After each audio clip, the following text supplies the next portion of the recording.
Joins us this morning after a minute or two on the Harbor One hotline, the great Dante Scarnecchia. Dante, it's been a while. It has, Greg, and I've been listening to you guys while I've been waiting here. I agree with everything you all have said, and I'll talk to you later. No, but Dante, I mean, do you understand what I'm saying when it comes to Robert Kraft and this decision?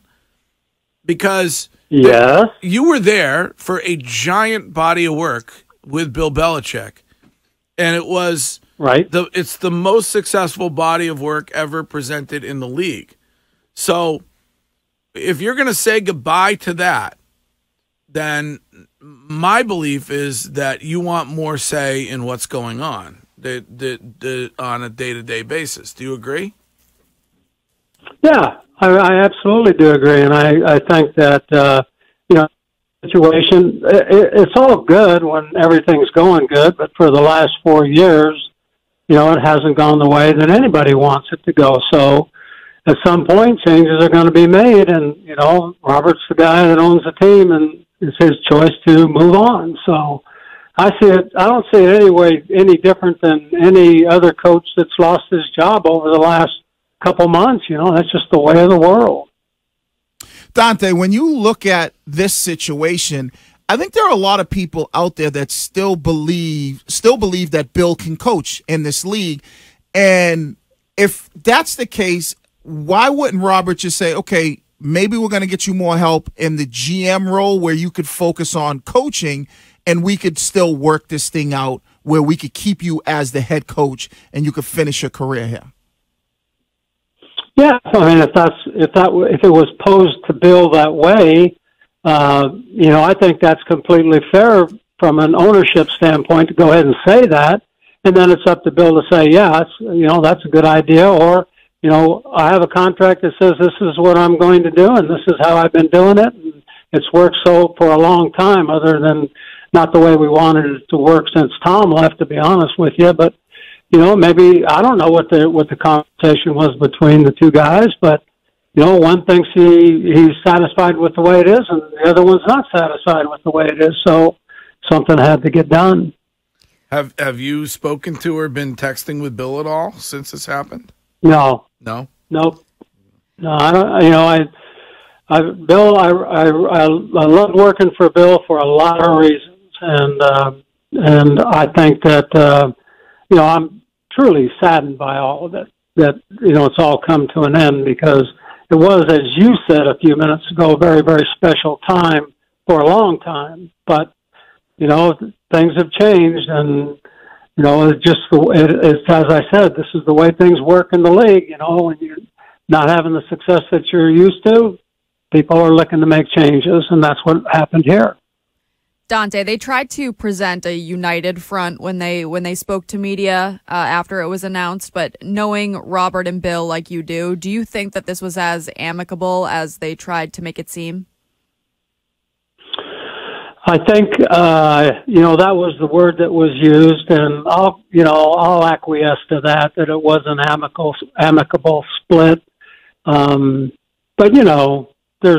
everyone's got their own emotions, and neither one's about to put that out, and I think that's probably a good thing that they don't. So, we can read into it whatever we want to read into it, and I just wish them both the success that they deserve, and that, Dante, do you think Atlanta is a good landing spot for Bill?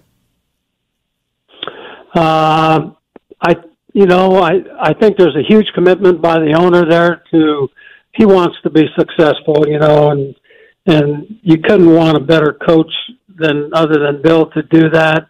They've got some pretty good players on the roster, and I think that Bill would, if it all comes back to the one guy you got to have in this league, as we've all seen. You don't have a guy that can pull the trigger and move the offense and play the way that the quarterbacks who are still in the playoffs right now are doing. It's hard to win, and whether Desmond Ridder is that guy or whoever they have on their roster, that remains to be seen. But they are definitely lacking in that area until either Ritter shows he's the guy or they get somebody that is the guy. So, and maybe, when Bill came here, we had Drew Bledsoe, and then ultimately we got Tom Brady. So, we just have to see how all that works down there, and if that's or a place where he feels comfortable that he has a chance to be successful, because time is not on his side. Dante, you were as key as anybody in developing a culture that brought several championships to the Patriots. How difficult was it for you to watch the team this year, and specifically Trent Brown, a guy that you helped get on the field every game for a Super Bowl in 2018, sort of evolved to where it was this year? I think it was tough for all of us to watch it, not to be specific to any one player or anything like that. Culturally, could you say that the culture on defense was different than the culture on offense? Certainly they had a lot of success on the defensive side of the ball. There was, top 5 defense in the league. And, and on offense, it didn't go that way for, again, a lot of the same reasons. Lack of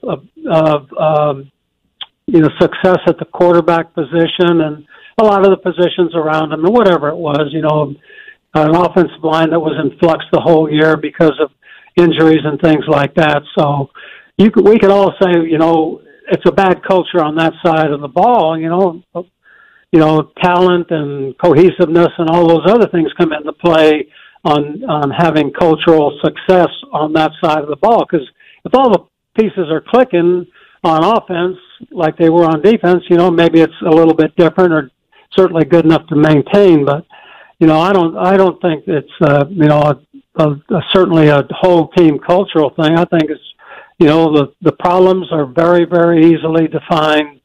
Lack of cohesiveness up front, loss of skill players, the ones that they had that were really making plays, the running back, the wide receiver guys, and once you lose those guys, it's just hard to be successful. So I think it's more along those lines. When it comes to Jerod Mayo, Wiggy says to me often that head coaching experience doesn't matter in this league anymore. I don't know if that's recency bias based on what happened with the Brockton situation, or if he's right. Do you feel the same way?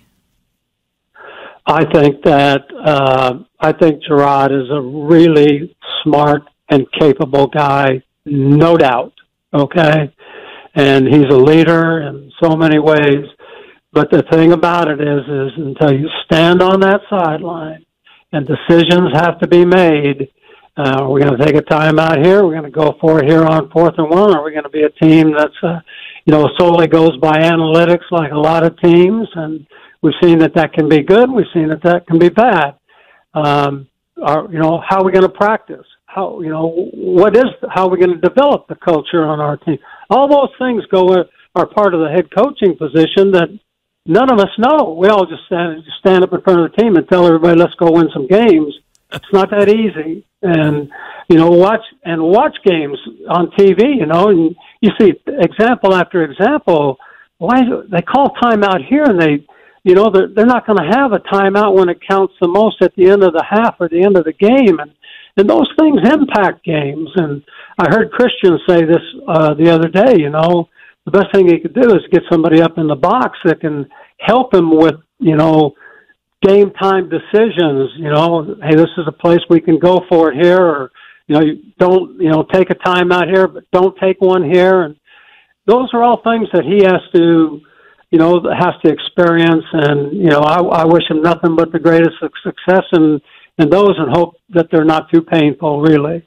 That would be a good spot for you if you're not too busy playing pickleball up in the box. Oh, way too busy to go sit up in the box and watch something. Way too busy. Are you still? Wiggy thinks you've given. There's other guys more capable than me to do that. I would disagree, but Wiggy thinks you're not playing as much pickleball anymore. Oh, he doesn't know. That's not true. Tell him to get out there on the court with me, and he'll find out. Okay. I played it before. No, I play all the time. I love it. I play all the time, and I really enjoy it. Well, Dante, one real quick question, and I think this kind of goes to your, decision-making and, coaching. I feel like the most important thing for Mayo is his ability to put the coaches around him that he knows can help him with that. Do you think Robert's going to allow him to do that, or is Robert going to want input on coaches that Mayo wants to hire, and give his own input on guys that, Robert feels like should be coaches, assistant coaches? I think that a new head coach deserves to hire the people that he thinks can best help him win games, and that maybe he has developed a relationship or from a long distance away appreciated the way a guy does things and how their team does things.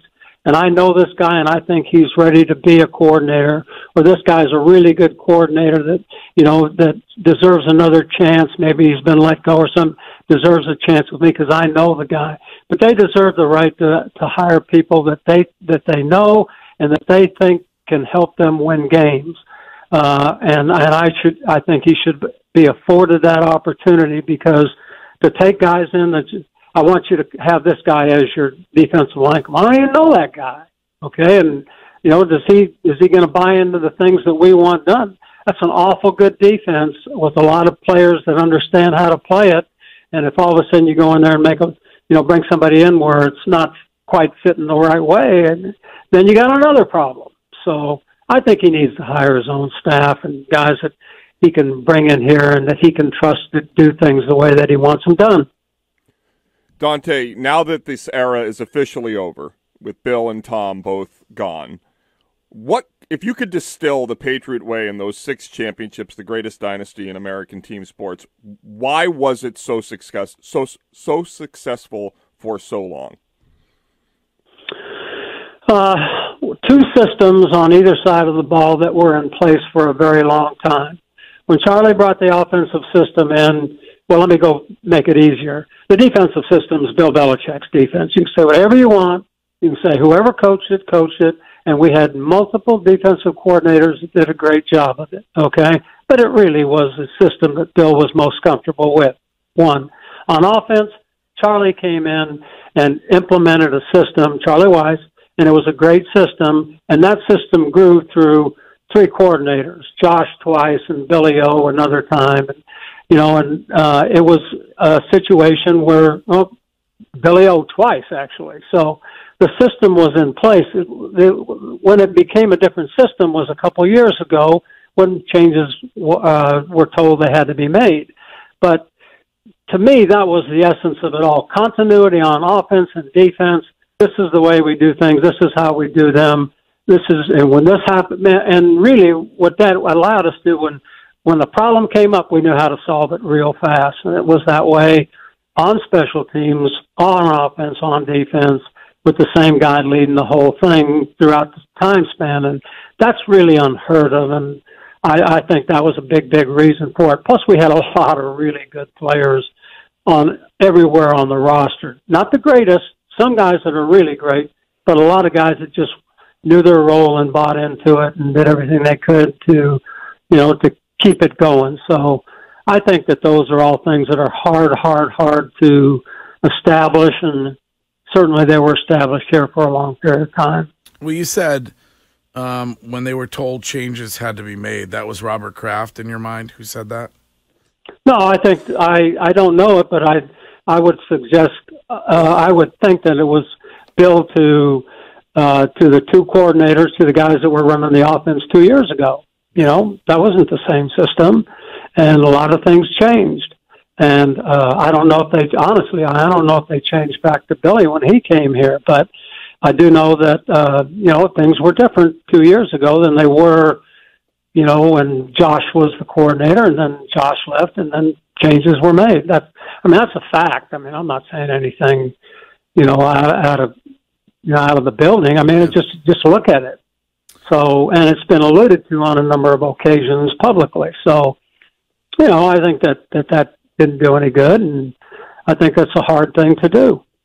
Dante, it is always a pleasure. I love having you on this program. Thanks for taking the time and giving it to us this morning. I enjoyed listening to you guys, and thanks for having me on. Stay healthy.